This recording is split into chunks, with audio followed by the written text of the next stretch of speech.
Hello बच्चों, आपका हमारे YouTube चैनल में बहुत बहुत स्वागत है। आज हम आपको पढ़ाने वाले हैं कक्षा 6 की विज्ञान का अध्याय 7, जिसका नाम है पौधों को जानिए। तो इस अध्याय में हम जानेंगे पौधों के बारे में कि आखिर पौधे होते क्या है, कितने प्रकार के होते हैं और इसके कौन कौन से अंग होते हैं और ये क्या क्या कार्य करते हैं। तो सबसे पहले पौधे जानते हैं कि पौधे क्या होते हैं। तो पौधे एक बहुकोशिकीय जीव है जो कि अपना भोजन स्वयं बनाते हैं। अब जानते हैं पौधे के प्रकारों के बारे में। तो पौधे 3 प्रकार के होते हैं: शाक, झाड़ी और वृक्ष। शाक, झाड़ी और वृक्ष। तो सबसे पहले जानते हैं हम शाक के बारे में कि आखिर ये शाक क्या होते हैं। ठीक है, तो शाक वो पौधे होते हैं जिनके तने हरे और कोमल होते हैं और ये सामान्यतः छोटे होते हैं और इनमें अक्सर शाखाएं नहीं होती हैं। ऐसे पौधे क्या कहलाते हैं? शाक। जैसे कि आप चित्र में देख रहे हैं, ये है शाक, ये है शाक। ठीक है ना। जैसे आप घर के आसपास देख सकते हैं पालक का पौधा। ठीक है। इसके बाद आता है झाड़ी। जैसा कि आप चित्र में देख पा रहे हैं, झाड़ी ये क्या है, शाक से थोड़ा बड़ा होता है और इसके तने क्या होते हैं, कठोर होते हैं और इसमें शाखाएं भी होती हैं, लेकिन ये शाखाएं जो है तो मतलब जड़ के पास से ही निकली होती हैं। ठीक है, और इनका तना बहुत अधिक मोटा नहीं होता है, तो इनको क्या बोलते हैं हम? झाड़ी। अब इसके बाद आता है कि वृक्ष क्या होते हैं। तो जैसा आप चित्र में देख पा रहे हैं, यह वृक्ष है। इसका तना मोटा, कठोर और इसकी शाखाएं जो हैं वो जड़ से बहुत ऊपर से निकलती है, भूमि से बहुत ऊपर से निकलती हैं। ठीक है, और इसका तना जो है वो भूरे रंग का होता है। समझ में आ गया? शाक जो है बहुत मुलायम तना होता है, इसका हरे रंग का होता है, इसमें अक्सर शाखाएं नहीं होती हैं। झाड़ी जो है ये क्या होती हैं? ये शाक से बड़ी होती हैं, इनका तना कठोर होता है लेकिन ज्यादा मोटा नहीं होता है और इसमें शाखाएं जो हैं वो धरती के पास से ही निकली होती हैं। और जो वृक्ष होते हैं इनका तना बहुत मोटा होता है, भूरे रंग का होता है और ये इसकी जो शाखाएं होती हैं वो धरती से बहुत ऊपर से निकली हुई होती हैं। तो समझ में आ गया शाक, झाड़ी और वृक्ष क्या होते हैं। अब इनके अंगों के बारे में जान लेते हैं। तो वृक्ष के अंग कौन कौन से होते हैं? जड़, तना, पत्ती, फूल और फल। तो सबसे पहले हम जानते हैं तना के बारे में कि यह तना क्या होता है। ठीक है, तना क्या होता है? तना पौधे का वह भाग होता है जिसके सहारे कोई भी पेड़ खड़ा रहता है। ठीक है, और जिसमें से शाखाएं निकलती हैं, पत्तियां निकलती हैं। ठीक है, अब ये तना जो है, जो कमजोर तने वाले पौधे होते हैं और कुछ मजबूत तने वाले पौधे होते हैं। तो जो कमजोर तने वाले पौधे होते हैं इन्हें 2 भागों में बांटा गया है। एक होता है विसर्पी लता और एक होता है आरोही। विसर्पी लता क्या होता है? जो कमजोर तने वाले पौधे हैं, सीधे खड़े नहीं होते हैं, हो पाते हैं, वो भूमि पर फैल जाते हैं। ठीक है, और ऐसे पौधे क्या कहलाते हैं? विसर्पी लता कहलाते हैं। और ऐसे पौधे जो किसी ढांचे की सहायता से उसके ऊपर लिपट जाते हैं, चढ़ जाते हैं, उनको क्या बोलते हैं? आरोही पौधे। जो किसी पेड़ के ऊपर लिपट करके चढ़ जाते हैं उनको क्या बोलते हैं? आरोही। समझ में आ गया? ठीक है, तो इस तरह तना समझ में आ गया। तना क्या होता है? तना जो है वो पौधे को सीधा खड़ा रखता है और इसका कार्य क्या होता है तना का? ये जो है, जो जड़ अवशोषित करती है खनिज, लवण और पानी को, इनको जो है तो ये पत्तियों तक पहुंचाने का कार्य भी करता है। ठीक है, तो तना समझ में आ गया।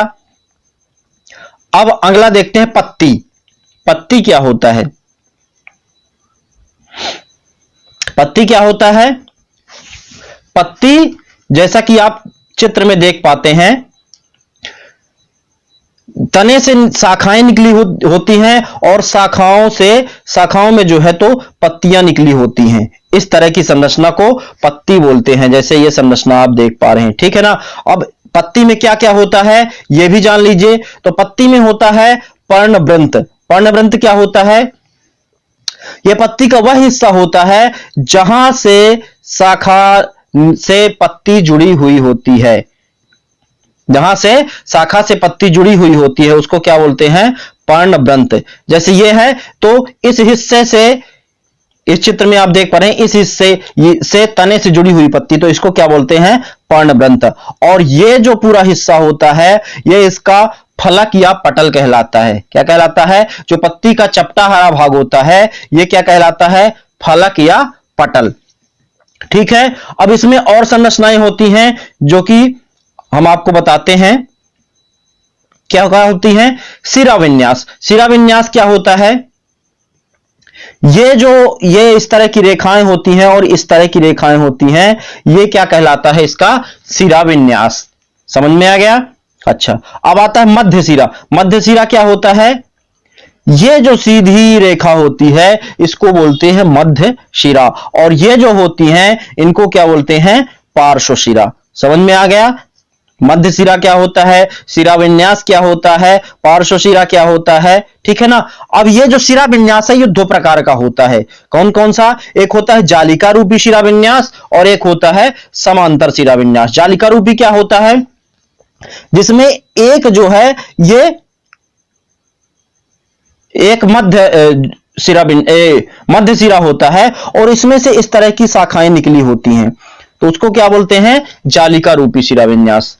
और समांतर शिरा विन्यास का कहते हैं जिसकी शिराएं एकदम सीधी इस तरह से रहती हैं, उसको क्या बोलते हैं? समांतर शिरा विन्यास। ठीक है। अब इन शिरा विन्यास से जड़ों की पहचान भी की जा सकती है जो कि हम आगे बताएंगे। तो अभी पत्ती के बारे में जान लेते हैं, जब जड़ के बारे में जानेंगे तो उसके बारे में बताएंगे। अब अगला जो आपके चैप्टर में है शब्द, वो क्या कहलाता है? वाष्पोत्सर्जन। वाष्पोत्सर्जन क्या होता है? वाष्पोत्सर्जन एक ऐसी क्रिया होती है जिसके माध्यम से पानी जो है पौधे से बाहर निकलता है। जैसे हमारे शरीर से पसीना निकलता है, ऐसे ही पौधों में क्या होता है कि जो जल जड़ से अवशोषित होकर के तने के माध्यम से पत्ती तक पहुंचता है, तो पत्तियों के माध्यम से वह जल क्या है? वायुमंडल में चला जाता है निकल करके। तो इस क्रिया को क्या बोलते हैं? वाष्पोत्सर्जन कहते हैं। समझ में आ गया वाष्पोत्सर्जन क्या होता है? चलिए अब आगे जान लेते हैं क्या है प्रकाश संश्लेषण क्या होता है। प्रकाश संश्लेषण बहुत ही महत्वपूर्ण होता है। प्रकाश संश्लेषण क्या कहलाता है? वह प्रक्रिया जिसके माध्यम से पौधे अपना भोजन बनाते हैं। अब पौधे अपना भोजन कैसे बनाते हैं? पौधे की जो पत्तियां होती हैं इनमें क्लोरोफिल नाम का वर्णक पाया जाता है। क्या पाया जाता है? क्लोरोफिल नाम का वर्णक पाया जाता है जो कि सूर्य के प्रकाश को अवशोषित करता है। ठीक है। और जो पत्तियों में छोटे छोटे रंध्र होते हैं उनके माध्यम से कार्बन डाइऑक्साइड अवशोषित करता है। तो कार्बन डाइऑक्साइड CO2 और जल जो है जड़ों से अवशोषित होकर के पत्तियों तक तने के माध्यम से पहुंचता है, तो CO2 और H2O ये मिलके सूर्य के प्रकाश की उपस्थिति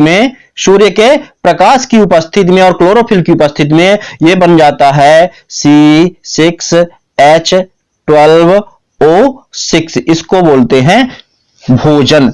ग्लूकोज बन जाता है। ये क्या होता है? पौधों का भोजन होता है और ऑक्सीजन जो है ये बाहर निकल जाती है O2। ठीक है, समझ में आ गया। तो प्रकाश संश्लेषण के माध्यम से क्या होता है? भोजन बनता है कार्बन डाइऑक्साइड और जल के द्वारा। कार्बन डाइऑक्साइड और जल जो है सूर्य के प्रकाश और क्लोरोफिल की उपस्थिति में मिलकर के क्या बना लेते हैं? ग्लूकोज बना लेते हैं और ऑक्सीजन जो है वायुमंडल में वापस छोड़ दी जाती है। तो ये क्या होता है कि यह क्रिया प्रकाश संश्लेषण कहलाती है। ठीक है, तो ये हो गया पत्तियों के माध्यम से जो कार्य होता है।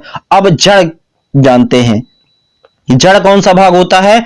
जड़ पौधे का वह भाग होता है जो जमीन के अंदर रहता है, जिसके माध्यम से पकड़ बनती है जमीन में किसी भी पौधे की। ठीक है, ये प्रायः मिट्टी के अंदर ही रहता है।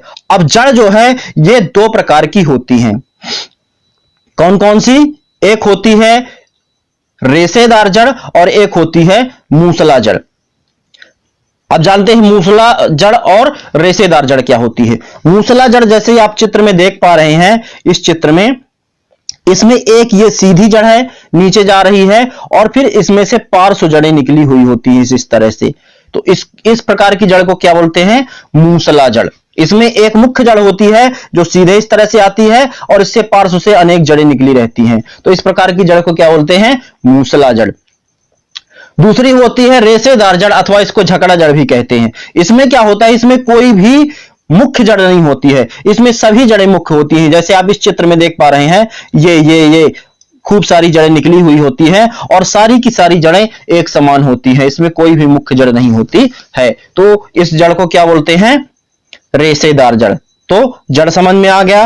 मूसला जड़ और रेशेदार जड़ क्या होती हैं? ठीक है, अब इसकी सहायता से हम पता लगा सकते हैं कि शिरा विन्यास कौन सा पाया जाएगा किसी भी। तो जिस भी पौधे में ये क्या होता है, मूसला जड़ पाई जाती है, उसमें जालिका रूपी शिरा विन्यास पाया जाता है। ठीक है, और जिसमें रेशेदार जड़ होती है, इसमें समांतर शिरा विन्यास पाया जाता है। और जिसमें जिस पत्ती में समानांतर शिरा विन्यास पाया जाता है, उसमें रेशेदार जड़ अथवा झगड़ा जड़ पाई जाती है। और जिस पत्ती में जालिका रूपी शिरा विन्यास पाया जाता है, उसकी जड़ में मूसला जड़ पाई जाती है। ठीक है, ये दोनों आपकी समझ में आ गया। क्लियर है? जड़ का काम क्या होता है? यह मिट्टी से, ये जो जड़ है ये मिट्टी के अंदर रहती है। ठीक है ना, ये जड़ हो गई जो कि मिट्टी के अंदर है, ये मिट्टी के अंदर है। तो ये यहां से क्या करती है? मिट्टी से जल और खनिज लवणों को अवशोषित करती है, जो कि इस तने के माध्यम से इन पत्तियों तक पहुंचता है। क्लियर है? चलिए अब आगे चलते हैं। अगला क्या है? पुष्प। पुष्प क्या होता है?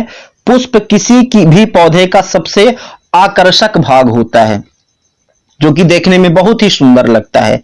ठीक है, अब पुष्प में क्या क्या होता है?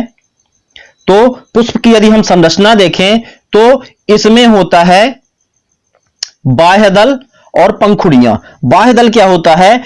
जैसे आप कोई भी कली देखेंगे फूल का, तो इसमें ये जो हरी हरी रंग की संरचना दिखती है, ये क्या कहलाती है? बाह्य दल। और ये जो रंगीन होती हैं, लाल नीली पीली किसी भी प्रकार की संरचना, जैसा भी फूल होता है जिस भी कलर का, तो ये जो होता है ये इनकी क्या कहलाती हैं? पंखुड़ियां कहलाती हैं। समझ में आ गया? बाह्य दल क्या है? बाह्य दल ये जो हरा हरा हिस्सा होता है ये बाह्य दल कहलाता है। और ये जो अंदर का भाग है ये क्या कहलाता है? जो खिला हुआ रहता है, इसको क्या बोलते हैं? पंखुड़ियां। क्लियर है? अब इसके बाद क्या होता है? इसके अंदर का देखते हैं। अंदर क्या क्या होता है? फूल के अंदर जब देखेंगे तो इसमें क्या होता है? एक पुंकेसर होता है और एक स्त्री केसर होता है। पुंकेसर जब इसको खोलते हैं तो ये जो लंबी लंबी संरचनाएं होती हैं ये क्या कहलाती हैं? पुंकेसर। और यहां ये वाला जो भाग होता है वो जो फूला हुआ रहता है, इसको क्या बोलते हैं? स्त्री केसर। ठीक है, अब पुंकेसर में क्या क्या होता है ये भी जान लेते हैं। पुंकेसर में क्या क्या होता है? ये जो लंबी लंबी संरचना होती है इसको बोलते हैं तंतु। क्या बोलते हैं? तंतु। और ये ऊपर जो ये संरचना होती है इसको बोलते हैं पराग कोश। क्या बोलते हैं? पराग कोश। ठीक है, तो पुंकेसर में क्या क्या होता है? तंतु होता है और पराग कोश होता है। ठीक है, अब देखते हैं स्त्री केसर। तो स्त्री केसर में क्या क्या होता है? स्त्री केसर में 3 प्रकार की संरचनाएं होती हैं, वर्तिका, वर्तिकाग्र और अंडाशय। वर्तिका क्या होता है? ये जो लंबी संरचना होती है डंडी जैसी, इसको बोलते हैं वर्तिका। ये गर्दन जैसी संरचना यहां पे होती है। और इसका जो ऊपरी हिस्सा है इसको बोलते हैं वर्तिकाग्र। और ये जो बीच में फूली हुई संरचना होती है इसको बोलते हैं अंडाशय। ठीक है, समझ में आ गया? स्त्री केसर में क्या क्या होता है? एक वर्तिका होता है, वर्तिकाग्र होता है और अंडाशय होता है। अब यदि हम अंडाशय की आंतरिक संरचना का अध्ययन करें तो इसको अंडाशय की ऊपरी परत इसको जो है तो काट देते हैं तो इस तरह की संरचना देखते हैं। इसके जो अंडाशय का यहां वाला हिस्सा होता है, ये हिस्सा, इसमें छोटी छोटी गोल गोल संरचनाएं होती हैं जिनको क्या बोलते हैं? बीजांड बोलते हैं। ठीक है, समझ में आ गया? क्या बोलते हैं? बीजांड बोलते हैं। अब आगे देखते हैं आगे क्या है। तो इस प्रकार से ये सारी हो गई। अब इस पाठ में जो प्रमुख प्रमुख शब्द आए हैं उनके बारे में जान लेते हैं। ठीक है, तो आरोही। आरोही क्या होता है? ऐसा पौधा जो किसी के ऊपर लिपट करके चढ़ जाता है, ऐसा तना, वो क्या कहलाता है? आरोही। संवहन क्या होता है? संवहन जैसे जड़ ने अवशोषित किया जल और खनिज लवणों को, तो वो तने के माध्यम से पत्ती तक पहुंचता है। तो इस जड़ से लेकर के और पत्ती तक पहुंचने की ये जो क्रिया होती है, ये क्या कहलाती है? संवहन कहलाती है। ठीक है ना, जल इनका संवहन करता है। विसर्पी लता क्या होती है? ऐसी संरचना जो सीधी नहीं खड़ी हो सकती, जमीन में फैल जाती है, उसको क्या बोलते हैं? ऐसी लता को विसर्पी लता बोलते हैं। ठीक है। रेशेदार जड़ क्या होती है? ऐसी जड़ें जिनमें कोई भी मुख्य जड़ नहीं होती है, सभी जड़ें मुख्य होती हैं, सारी जड़ें एक प्रकार की होती हैं, उनको क्या बोलते हैं? रेशेदार जड़ बोलते हैं। ठीक है। इसके बाद शाक क्या होते हैं? जिन पौधों के तने बहुत ही मुलायम होते हैं, छोटे होते हैं, जिनमें बहुत सारी शाखाएं नहीं होती हैं, हरे रंग के तने होते हैं, इनको बोलते हैं शाक। पार्श्व जड़ क्या बोलते हैं? पार्श्व जड़ किसको बोलते हैं? जैसे मूसला जड़ है, तो मूसला जड़ में एक मुख्य जड़ होती है जो कि बड़ी होती है और गहरे तक जाती है। इसके अलावा उसमें छोटी छोटी संरचनाएं होती हैं, छोटी छोटी जड़ें होती हैं। उन छोटी छोटी जड़ों को जो मुख्य जड़ से अलग होती है, उसको क्या बोलते हैं? पार्श्व जड़ बोलते हैं। समझ में आ गया? मध्य सिरा क्या है? पत्ती में, जैसे ये पत्ती है, तो इसका ये जो वाली संरचना होती है, ये जो मुख्य सिरा होती है, उसको हम मध्य सिरा बोलते हैं। सिरा विन्यास, पत्ती में ये जो सिरा, मुख्य सिरा और ये जो सहायक सिराएं होती हैं, इनको, ये पूरा जो संरचना होती है, ये सिरा विन्यास कहलाता है। क्लियर है? फिर है बीजांड। बीजांड क्या होता है? बीजांड, बीज के अंदर जो अंडाशय के अंदर छोटी छोटी जो गोल संरचनाएं पाई जाती हैं, उनको क्या बोलते हैं? बीजांड। समानांतर शिराविन्यास क्या होता है? ऐसा शिराविन्यास जो एक दूसरे के जिसमें एक दूसरे के समांतर जो है तो शिराएं होती हैं, उसको समांतर शिराविन्यास कहते हैं। पंखुड़ियां, पंखुड़ियां क्या होती हैं? पुष्प का जो सबसे आकर्षक रंगीन भाग होता है, वो क्या कहलाता है? पंखुड़ियां कहलाता है। क्लियर है? आगे चलते हैं। पर्णवृंत क्या होता है? जिसके माध्यम से पत्ती तने से जुड़ी हुई होती है, वो क्या कहलाता है? पर्णवृंत कहलाता है। प्रकाश संश्लेषण क्या होता है? वह प्रक्रिया जिसके द्वारा पौधे अपना भोजन बनाते हैं, वो प्रक्रिया क्या कहलाती है? प्रकाश संश्लेषण। स्त्री केसर क्या होता है? यह पौधे का मादा जनन अंग होता है, जिसके अंदर वर्तिका, वर्तिकाग्र और अंडाशय होते हैं। जालिका रूपी शिराविन्यास क्या होता है? पत्तियों में, जैसे ये पत्ती हो गई, इसमें जब एक मध्य सिरा और इसमें इस तरह से जालिका रूपी शिराएं होती हैं, पार्श्व शिराएं होती हैं, तो इस प्रकार का शिराविन्यास जालिका शिराविन्यास कहलाता है। बाह्य दल क्या होता है? किसी भी पुष्प में जो पुष्प से ठीक नीचे हरे रंग की संरचना होती है, उसको क्या बोलते हैं? उसका बाह्य दल बोलते हैं। झाड़ी क्या होती है? ऐसे पौधे जो शाख से बड़े होते हैं, जिनका तना कठोर तो होता है लेकिन ज्यादा मोटा नहीं होता है, और जिनमें पास से जड़ें निकली होती, सिराएं निकली, शाखाएं निकली होती हैं, उनको क्या बोलते हैं? झाड़ी। पुंकेसर क्या होता है? पुंकेसर किसी भी पुष्प का नर जनन अंग होता है, जिसमें तंतु और पराग कोश होते हैं। मूसला जड़, मूसला जड़ क्या होती है? ऐसी जड़ जिसमें एक जड़ मुख्य होती है और उसमें जो है तो और पार्श्व जड़ निकली हुई होती हैं, उस जड़ को मूसला जड़ कहते हैं। वाष्पोत्सर्जन क्या है? वह प्रक्रिया जिसके माध्यम से पत्तियों से अतिरिक्त पानी बाहर निकल जाता है, उस प्रक्रिया को वाष्पोत्सर्जन कहते हैं। वृक्ष क्या होते हैं? वृक्ष ऐसे पौधे जिनका तना मोटा, कठोर और भूरे रंग का होता है और जिसमें पृथ्वी से काफी ऊंचाई से शाखाएं निकलती हैं, उसको वृक्ष कहते हैं। और सिरा क्या होता है? जो रेखा के समान संरचनाएं पत्तियों में पाई जाती हैं, उनको सिराएं कहते हैं। क्लियर है? तो इस चैप्टर में हमने क्या क्या पढ़ा? इसका सारांश क्या है? सामान्यतः पौधों का वर्गीकरण उनकी ऊंचाई, तने और शाखाओं के आधार पर शाक, झाड़ी और वृक्ष में किया जा सकता है। तने पर पत्तियां, पुष्प तथा फल होता है। सामान्यतः पत्ती में पर्णवृंत और फलक होते हैं। पत्ती में शिराओं का प्रतिरूप शिरा विन्यास कहलाता है। यह जालिका रूपी अथवा समांतर हो सकता है। इसके अलावा और हमने क्या जाना इस अध्याय में? इस अध्याय में हमने जाना कि पत्तियां वाष्पोत्सर्जन क्रिया द्वारा जल वाष्प को वायु में निष्कासित करती हैं। इसके अलावा जाना हरी पत्तियां सूर्य के प्रकाश की उपस्थिति में वायु एवं जल से प्रकाश संश्लेषण क्रिया द्वारा भोजन बनाती हैं।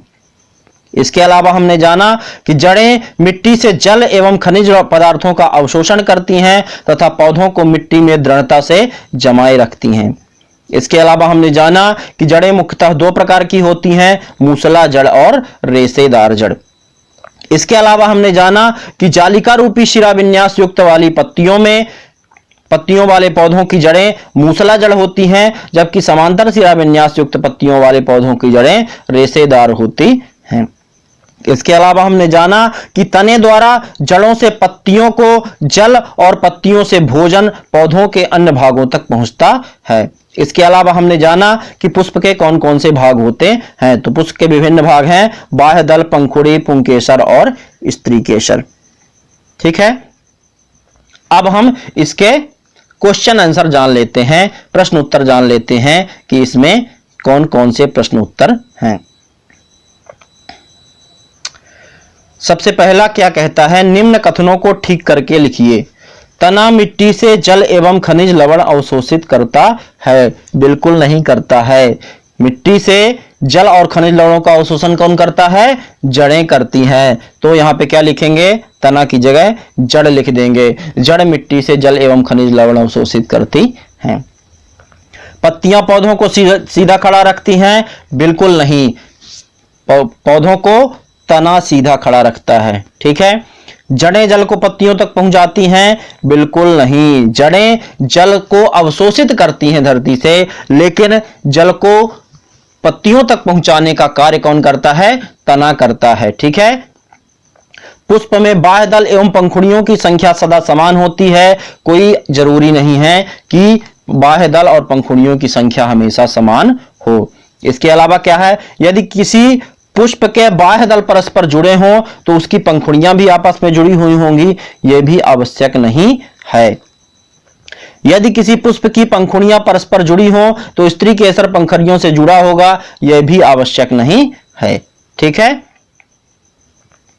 अब क्या कहता है, निम्न के चित्र बनाइए। पत्ती, मूसला जड़ और एक पुष्प जिसका आपने सारणी 7.3 में अध्ययन किया हो। ठीक है ना। तो पत्ती की आपको चित्र बनाने की प्रैक्टिस करनी है, मूसला जड़ का चित्र बनाने की प्रैक्टिस करनी है, और एक फूल या कि आप गुलाब का या कि गुड़हल का जो भी आप प्रैक्टिस कर सकें तो उसका पुष्प बनाने का आपको अभ्यास करना है। ठीक है ना। फिर है, क्या आप अपने घर के आसपास ऐसे पौधों को जानते हैं जिनका तना लंबा परंतु दुर्बल हो? इसका नाम लिखिए। आप इसे किस वर्ग में रखेंगे? तो हमारे घर के आसपास ऐसा कौन सा पौधा है जिसका तना लंबा हो परंतु दुर्बल हो? तो ऐसा पौधा मनी प्लांट हो सकता है। आप लगभग सभी घरों में आजकल मिल जाता है। ठीक है ना। तो इसे हम किस वर्ग में रखेंगे? विसर्पी लता वर्ग में रखेंगे। ठीक है ना। पौधे में तने का क्या कार्य है? पौधे में तने का क्या कार्य है? पौधे का तना जो है वो पौधों को सीधा खड़ा रखने में मदद करता है। ठीक है। जड़ से जो अवशोषित होता है जल और खनिज लवण, उसको पत्तियों तक पहुंचाने का कार्य करता है, और पत्तियां जो भोजन बनाती हैं उसको यह पूरे पेड़ में पहुंचाने का कार्य करते हैं। ठीक है। निम्न में से किन पत्तियों में जालिका रूपी शिरा विन्यास पाया जाता है? तो किस किस में पाया जाता है जालिका रूपी शिरा विन्यास? गेहूं, तुलसी, मक्का, घास, धनिया और गुड़हल। तो तुलसी में पाया जाता है जालिका रूपी शिरा विन्यास। इसके अलावा धनिया में पाया जाता है और गुड़हल में पाया जाता है। ठीक है। फिर अगला क्वेश्चन क्या बोलता है, यदि किसी पौधे की जड़ रेशेदार हो तो उसकी पत्ती का शिरा विन्यास किस प्रकार होगा? यदि किसी पौधे की जड़ रेशेदार होगी तो उस पत्ती का शिरा विन्यास समांतर शिरा विन्यास होगा।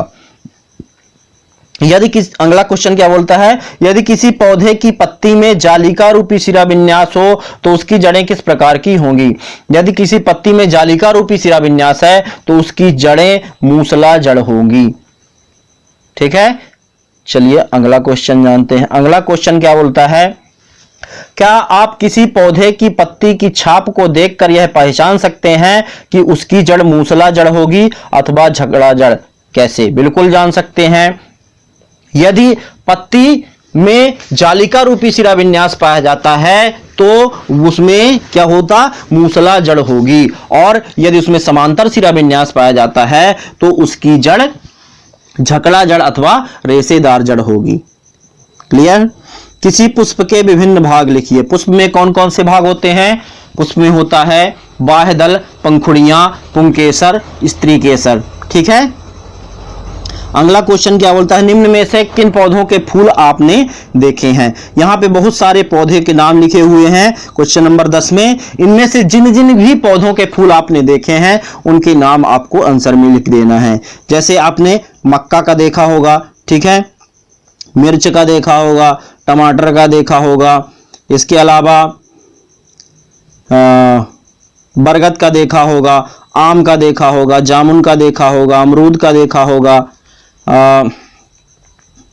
नींबू का देखा होगा। ठीक है ना। तो इसमें से जितने भी प्रकार के फूल आपने देखे हैं जिन जिन पौधों में, आप उनको आंसर में लिख सकते हैं। ठीक है। अगला क्वेश्चन क्या बोलता है, पौधे के उस भाग का नाम लिखिए जो अपना भोजन बनाता है। इस प्रक्रम को क्या कहते हैं? तो पौधे के उस भाग का नाम क्या है जो अपना भोजन बनाता है? पत्ती। ठीक है, पत्ती में ही भोजन बनता है, और इस प्रक्रम को क्या बोलते हैं? प्रकाश संश्लेषण बोलते हैं। ठीक है। पुष्प के किस भाग में अंडाशय मिलता है? तो पुष्प के किस भाग में अंडाशय मिलता है? स्त्री केसर में अंडाशय मिलता है। ऐसे दो पुष्पों के नाम लिखिए जिनमें से प्रत्येक में संयुक्त और अलग अलग पंखुड़ियां हो। तो ऐसे कोई भी पुष्प जो आपके अपने आसपास देखे होंगे उनमें से कोई दो पुष्प नाम लिख सकते हैं। जैसे आप लिख सकते हैं जिनमें संयुक्त पंखुड़ियां होती हैं, ऐसा आप एक धतूरा लिख सकते हैं, और टमाटर लिख सकते हैं, और जिसमें अलग अलग पंखुड़ियां जैसे गुड़हल लिख सकते हैं और गुलाब लिख सकते हैं, है ना। तो इस प्रकार से आप लिख सकते हैं। क्लियर है? तो इस प्रकार से आपका यह अध्याय समाप्त होता है। यदि आपको समझ में आया है तो वीडियो को लाइक करिए और अपने दोस्तों के साथ शेयर करिए, और यदि आपने हमारे चैनल को अभी तक सब्सक्राइब नहीं किया है तो सब्सक्राइब कर लीजिए, बेल आइकन को हिट करिए ताकि हमारे आने वाले वीडियो के नोटिफिकेशन आप तक पहुंचते रहें। बहुत बहुत धन्यवाद।